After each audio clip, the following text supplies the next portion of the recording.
Hey guys, for today's video, I will show you how to set nickname on Discord server. To begin, access Discord and choose a server where you wish to modify your nickname.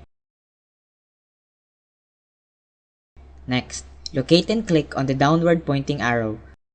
Afterward, select the Edit Server Profile option. While you are able to input your desired nickname on certain servers, it is important to note that this option may not be available on every server due to varying permissions. It is recommended that you first obtain permission from the server administrator before attempting to add or modify your nickname. Once you have entered your preferred nickname, ensure that you have clicked on the Save Changes button. And to return to the previous screen, click on the Escape key. And from this point onward, any messages you send in the server will be displayed with your chosen nickname instead of your original name. So there you have it. Thank you for watching and please don't forget to subscribe.